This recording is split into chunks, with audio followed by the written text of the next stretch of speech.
Dante's Boxing Nation, what's going on, guys? So I want to play these clips of what Muhammad Ali said about taking risk and Sugar Ray Robinson, and then I'm going to give you my take. Check it out. Such a rage until I says, if this man continue and I can take a gamble and block it, he'll tire himself out. I took a big risk. I wrote something once, in some of my philosophy.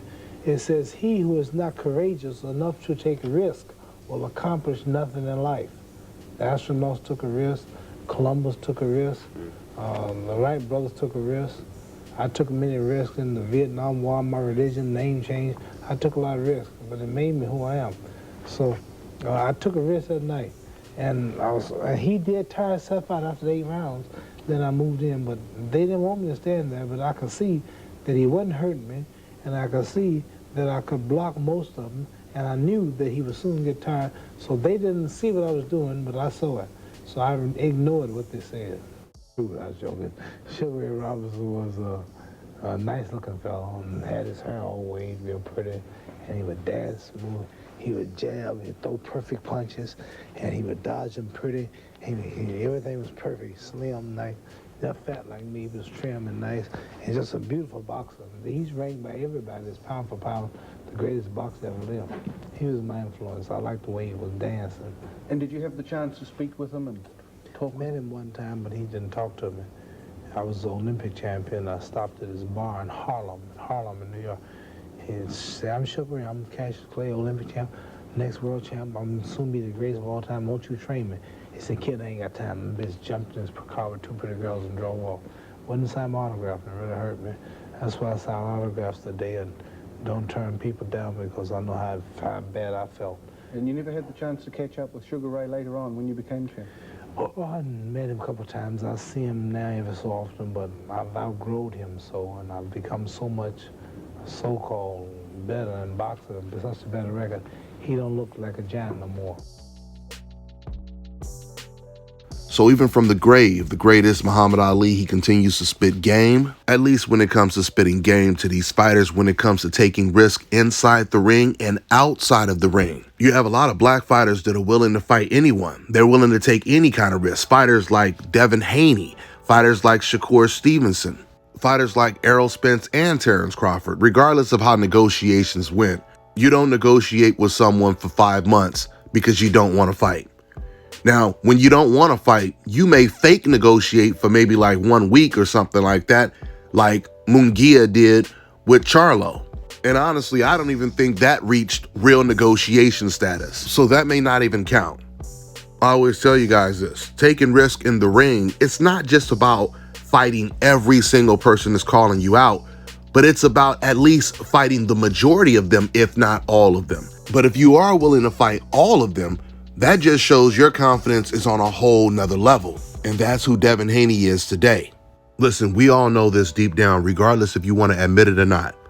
Win, lose, or draw, we all know that if it was up to Devin Haney 3 years ago, he would have already fought Lomachenko, Tank Davis, Ryan Garcia, Teofimo Lopez. We know this for a fact. And that cannot be said about everyone else in the lightweight division. This is the reason why taking risks should be another attribute that determines where you should be placed on the pound for pound list. A pound for pound list is supposed to be based on dominance, resume, and skill. And now you can add willing to take risk, your confidence level.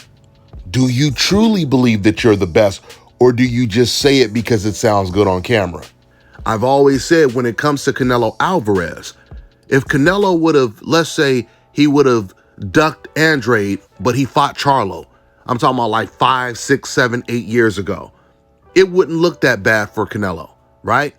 If today he decided to fight Benavidez, but he still didn't want to fight Andrade, or vice versa, it would not look as bad.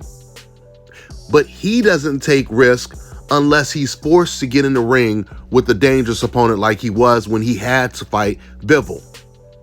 Taking risk, it means you pick one of those fighters, because any one of those fighters, Charlo, Andrade, or Benavidez, those are all risk.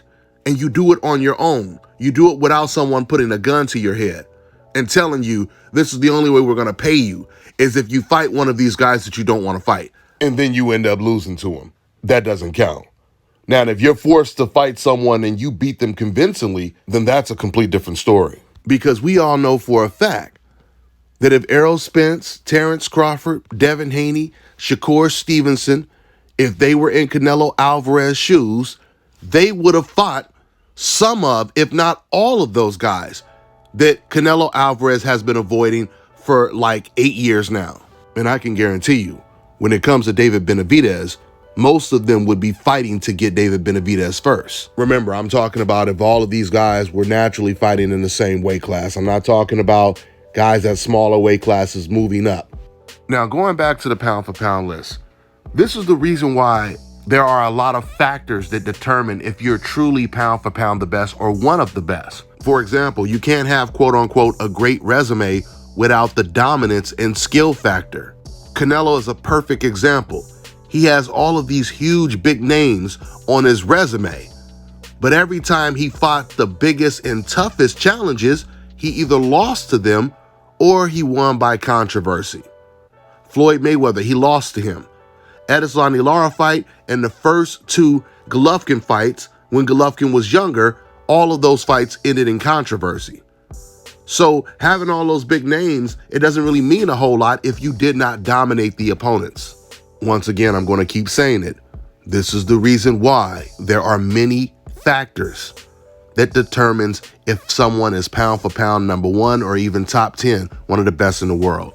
You cannot have resume without skill or dominance, just like you cannot have skill and dominance without any big wins or names on your resume. And that's why Jaron Ennis is not on the pound for pound list right now. Because when it comes to dominance, when it comes to skill set, when it comes to taking risk, we can check all of those boxes for Jaron. But we cannot check the resume box yet. We'll talk a little bit more about that on other videos, but for now, I'm going to close out by giving my thoughts on Sugar Ray Robinson dissing Muhammad Ali. As many interviews and documentaries that I've seen of Muhammad Ali, I've never heard that story. I found it amazing that Sugar Ray Robinson would do someone like that. I mean, it's already bad to do that to anyone. It's already bad to do that to someone who eventually becomes a champion. But he did it to someone who became the biggest iconic figure in the sport of boxing. I mean, I can understand Sugar Ray Robinson being busy and telling Muhammad Ali, look, man, I don't have no time to train you. But the least he could have did was sign his autograph. That's all I got for now, guys. I'm on to the next one. Let me tell you guys about Issa Israel Law Firm. It is a full-service legal practice based in Denver, Colorado, an emerging hub for combat sports and high-altitude training. If you're a fighter inside or outside of the ring and you need a law firm you can trust to fight for you, visit thefighterfirm.com or email help@iilawfirm.com. Legal representation is usually limited to plaintiffs or defendants in Colorado, but iFirm can help anyone in the world with trademarking their business name, logos, and U.S. immigration issues. This brother has been my attorney for a while and helped guide me through all kinds of business and civil issues, so make sure you guys go to thefighterfirm.com. All right, now check this out, guys. If you're looking to repair eczema scars, burns and bruises, dark spots and blemishes, fever blisters, diabetic ulcers, this right here is the perfect product for you guys. It's called LO Deki Face and Body Oil. Athletes and top-ranking boxers, they're also using it after training to reduce swelling, inflammation, and to ease the pain. So get yours today. Go to lodeki.com, like them on Facebook, and follow them on Instagram.